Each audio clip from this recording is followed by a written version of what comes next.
Hey everybody, Steven here, and today I'm doing an upgrade to my setup, which is a new arm for my microphone. So this is the Blue Compass here. I got this for $100.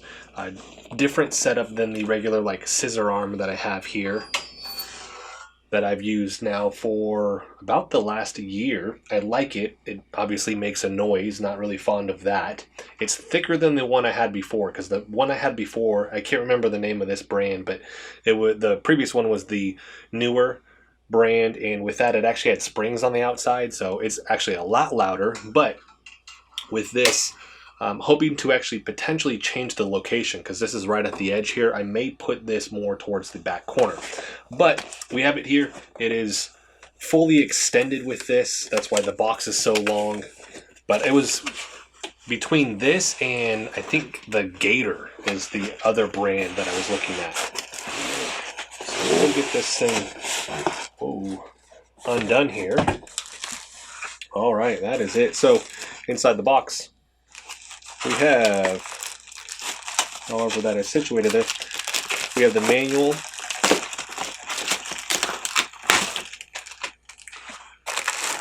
All right, this is going to be our mounting bracket right here. Very heavy duty. All right, so this would go here. This will fasten to the bottom, obviously. And that's the big thing that I like about this. It's just a cleaner look also with this. And then this is the arm itself. And I want to say this is aluminum. I'm not 100% sure on that. But you get to set the tension with the different points here. I mean, the setup is easy too, because once you get this mounted, you're just going to slide this in and then you'll be good to go. The difference here being also this would be top down, where I'm typically going from the bottom up. And I don't know, maybe I can tweak that. So I may end up switching this around and going bottom up.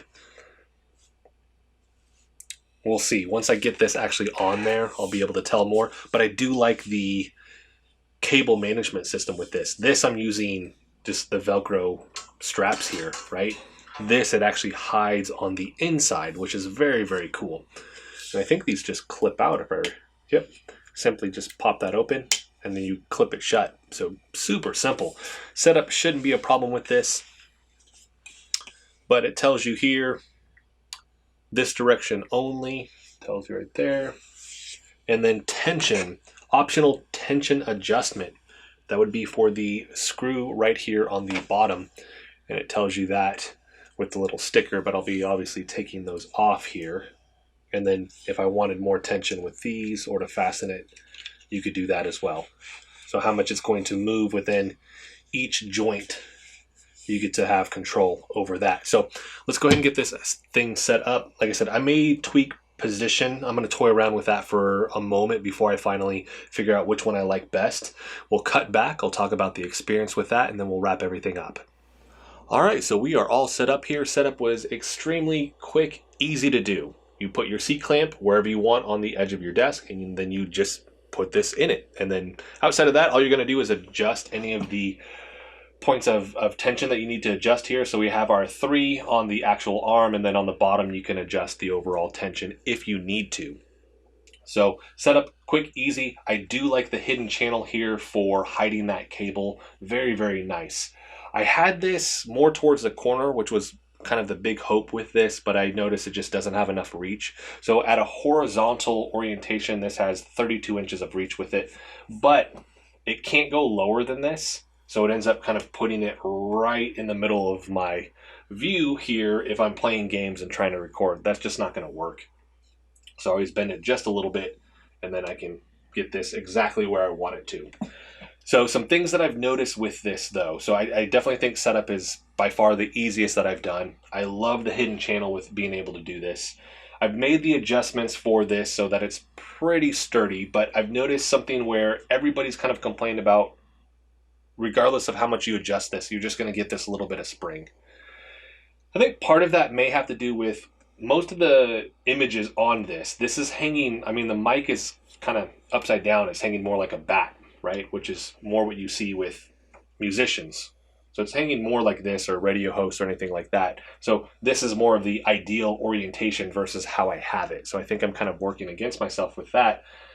But I'm not going to do this. Once again, all of this is in my view when I'm trying to play games and record. So seems to be my optimal position. Maybe down the road, I have a better setup where I can kind of keep this slightly out of my view here and still get good audio, but I need to tweak a lot of different things. But my STM01 here from Comica works really, really well. So this is a lighter microphone.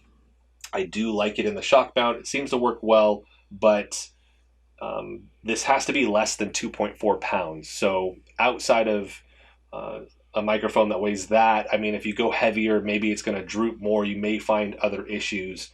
And so I may even try to find something that potentially is a little bit lighter.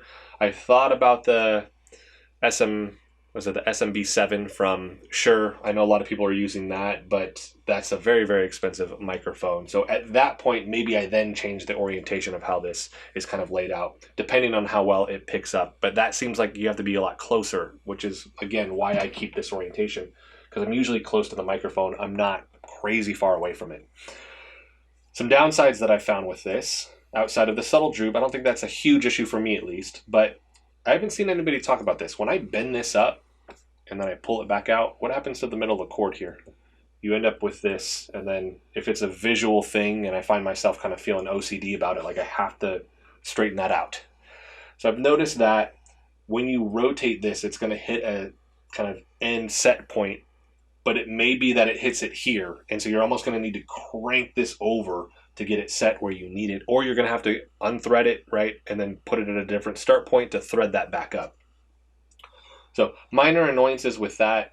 And then one last thing, because of how this is more supposed to be kind of coming down, I've noticed when I go to move this out of the way, it sits a lot higher than that other scissor arm.